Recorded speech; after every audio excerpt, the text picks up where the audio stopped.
A lot of black women have given up on black men. The only thing we expect is disappointment. I don't date black women because you don't like to get put in your place. Which place? Your place. Which and when place? you get put in your place, you think you got taught like a man. While most of us still engage with you all romantically, it is because we are lonely, bored, stupid, desperate, and are being held hostage by our captors.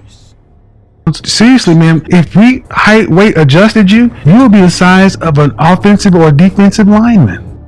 While it seems as if black women have a severe case of Stockholm syndrome, no one wants to be in a situation like Janae. Kenny. It's funny. Am I going about things the right way? Kenny, stop. Where a non-black man is claiming to like you, maybe even love you, is swimming in your Atlantic oceans, kissing your fat, juicy lips, while simultaneously calling you an ugly to his friends in a group chat. So, we continue to deal with niggas like this. Put your pussy lips on live, I'll give you $1,000. The examples I've given you are obviously parasocial rage bait, but even if and when you do not engage with toxic black men online or romantically, you still have to deal with the patriarchal boys club, where hierarchies are enforced by the unspoken politics of desirability. If you observe a third-grade classroom, you will see Oscar award-winning performances on how to reenact gender. This classroom behavior continues for the rest of our lives. You see it in professional, social, and interpersonal environments. And these performances and expectations then affect your socioeconomic status and mobility. The beloved NAACP has had a sexism issue probably at its conception, but reports of misogyny, at least from my research, start in 1938 and lasted decades. By 1995, the NAACP was reported to have a boys' club culture, and the organization was facing lawsuits from women alleging sexual harassment by staff members and unequal pay. This video is not clickbait or rage bait, but 33 pages that are not double-spaced, over 12,000 words of academic research, interpersonal experiences, pleading and motherfucking begging for us to take the state of the black man a lot more seriously. You think I'm crazy. You want to say I'm crazy. You want to say I'm delusional. I'm telling you now. No, you're not going to do this to me. Here we go. No, not here we go. No, I'm not going to. Everybody hates black boys.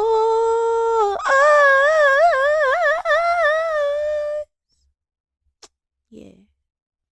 One of the few videos I could find on black boyhood did a great job comparing the experiences of young black boys to the hit show we all love, Everybody Hates Chris. And though some of us, most of us, maybe just me, find Chris Rock to be a high-level who needs to keep black women's names out of his fucking mouth. Out here. Uh-oh.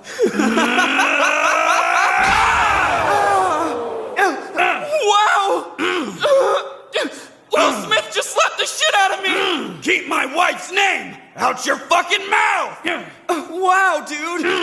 Yes! It was a G.I. Jane joke. Keep my wife's name out your fucking mouth! I'm going to, okay? We all love the way he infused comedy into a real-life analysis on how everybody hates black boys.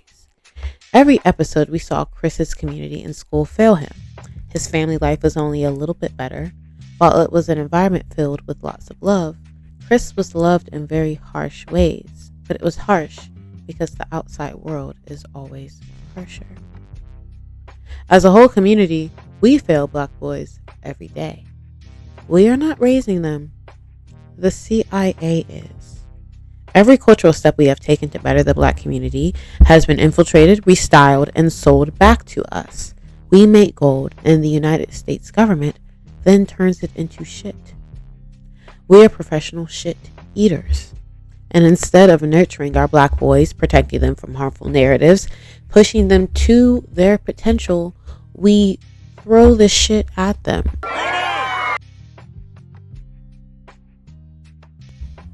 and simultaneously throw them under the bus for their own behavior, as if we are not the adults responsible for raising them. Instead, we get on the internet calling these young black boys young niggas. Alright, quick batch of young niggas. Without realizing that these young niggas turn into Trayvon Martin and Tamir Rice, that these young black boys look like George Floyd and Freddie Gray. These young black boys are our uncles, our fathers, our cousins, and sometimes even our friends.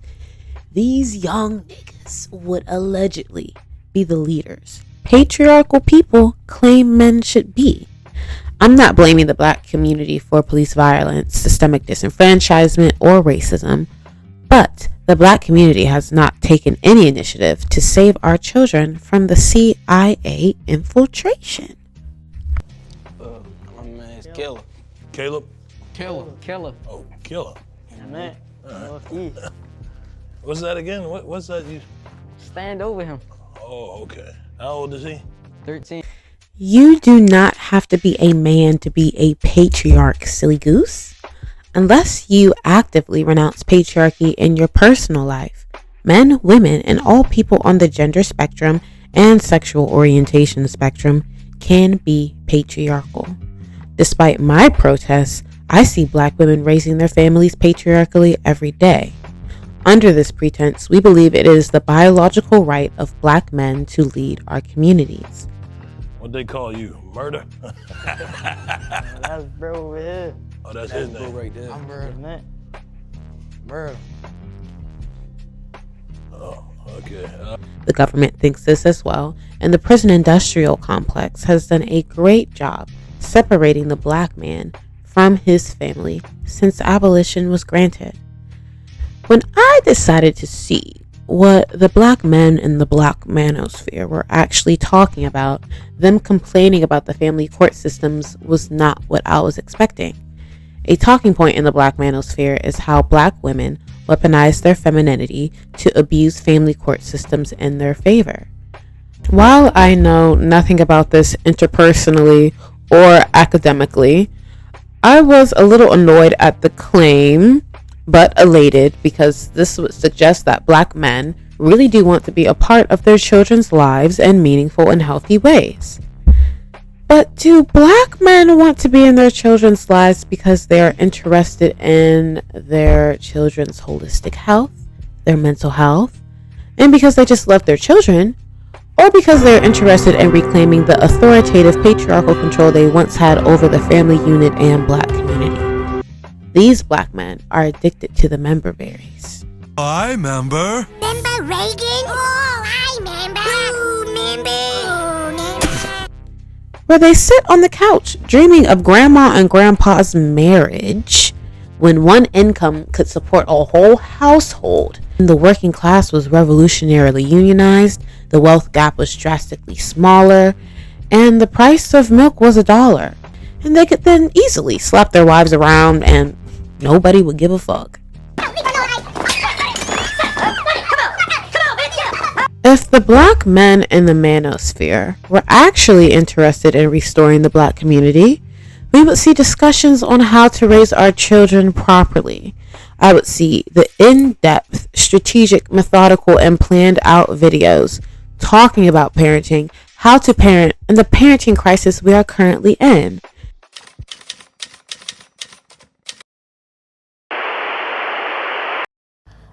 So here I exaggerated for effect, but there are plenty of black men. There's Kier Odilakachi. There's this podcast I found called Express Yourself, Black Man. These are black men in the manosphere who, if you are actually interested in increasing your mental aptitude and your emotional regulation, they can and will give you tools. Like, they're helping me tap into my masculine. I love it. Instead, it's the usual single mothers are raising weak black boys conversations. All of the West has done a very good job of tamping down the males and feminizing them, trying to turn little boys into little girls.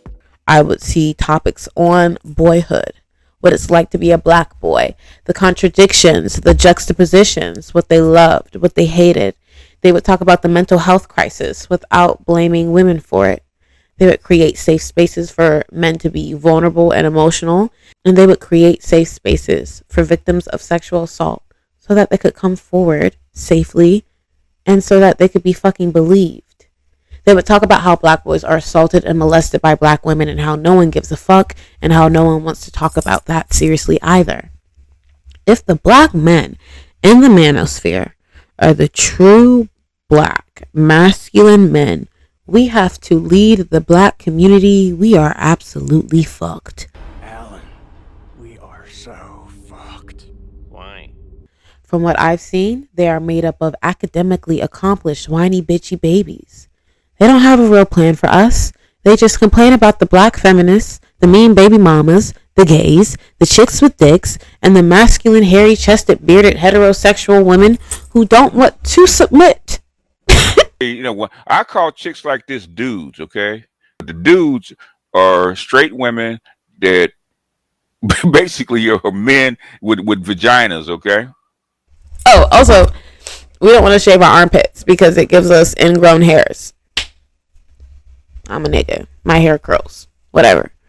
The myth of the black manosphere is that black patriarchy would be better than white patriarchy, when in essence it's the exact same.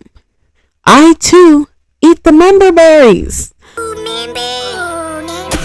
I sit on this couch, I sit in this bed, thinking, typing of the good old revolutionary days when there was a class consciousness amongst the black community of fighting against white supremacy, raising our kids to be woke, raising our kids to combat white supremacist ideologies.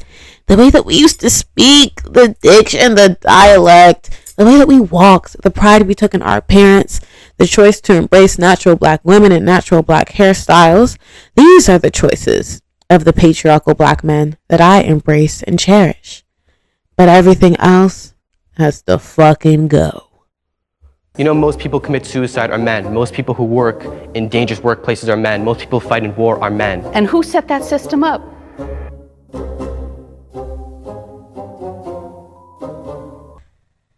To get my point across, I have to disarm the millions of black men who think that patriarchy is their friend, that patriarchy is their biological right, and to even some women, that patriarchy is completely natural. One day, I will have to dedicate a whole video explaining as to why patriarchy is not natural, even though it is very obvious to me. But simply put, the evolutionary and pseudoscientific evidence of patriarchy was created by Caucasian homoerotic in the 19th and 20th century. Now, I don't like to throw the P word around a lot in real life interactions with men because sirens and cognitive dissonance go off. And then it's very hard for me to have a constructive conversation about their experiences and what that might look like. So instead, I go for the jugular, their childhood, and then in consequence, their mental health. I like to drop hints that their mental health is a consequence of the society that raised them without telling them that that society is patriarchal. As I am mostly in community with black men, I argue that most of y'all are emo. Just fucking go. But this is the new me.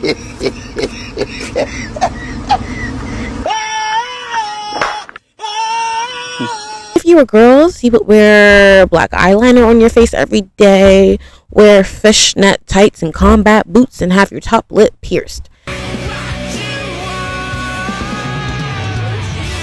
Y'all are sad, depressed, insecure, confused, and then you channel all of that into your creative outputs, and then that's how we get a lot of the rage bait we see online.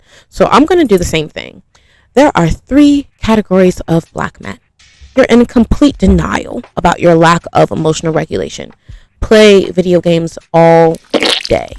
You watch too many sports or place too many sports bets, or you go to the gym too much to distract yourself from yourself and your deep, dark thoughts. Dementia and Alzheimer's run down the line of men in your family because you're all delusional. Category 2, you understand and accept your lack of emotional regulation, fall into a deep depression, and have an impending doom lingering around your aura. These boys are usually incels. Number 3, you're a combination of the both. Pretend you're a feminist and portray yourself to be a good guy without doing any of the work to be a good person, and a trail of tears follows wherever you go. The common theme among the three are a lack of emotional regulation and a specific kind of social conditioning that leaves black men and boys vulnerable to depression, depressive habits, lack of self-actualization, and codependency. All things that could be avoided if we raised our boys and girls very differently.